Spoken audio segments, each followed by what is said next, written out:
Welcome back to the Big Fight Recap here on BLTV Classic.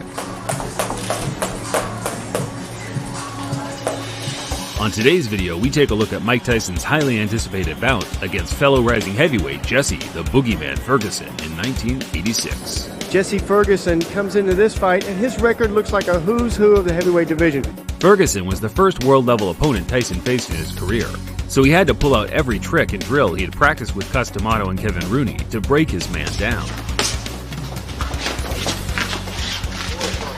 An intriguing matchup that threatened to derail Mike Tyson's surging hype train. Let's take a look.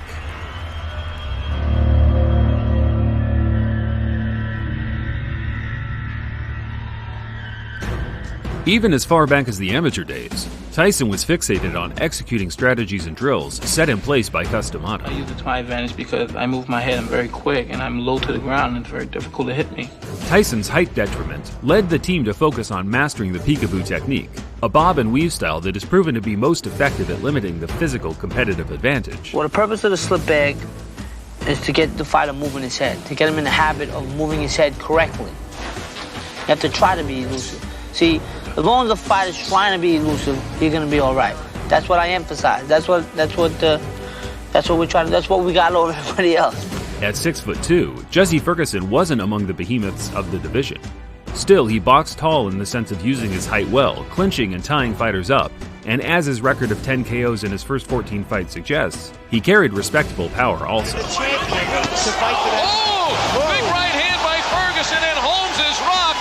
He's about ready to go. Ferguson turning it on. Ferguson was hot on the heavyweight radar after winning ESPN's heavyweight tournament in 1985, where, ironically, an 18-year-old Michael Gerard Tyson made his professional debut in the penultimate bout before Ferguson's crowning moment. Those things, you don't just go to their body or just use jabs. You have to fight to survive. The narrative for a future fight was there from the very start, and just under a year later, in February 1986, the two met in a packed-out University Sports Institute in Albany, New York, where a large group of fans generated the first legendary atmosphere of Mike Tyson's career. Boxing, an entirely different prospect than amateur boxing, and it has been kind to Mike Tyson. Here we go.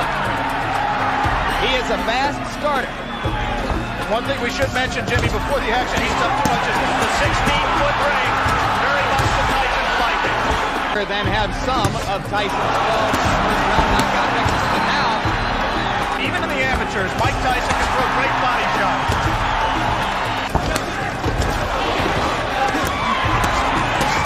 Now it's over. Ferguson proved tougher than Tyson's previous 17 opponents in the opening 4 rounds, absorbing waves of attacks that seemed to unnerve Tyson slightly as the two ended the fourth with a push and a shove. Tyson came out with a vicious intent in the 5th, closing the gap and landing powerful combinations to both the head and the body. Desperate stumble. It will not last much longer.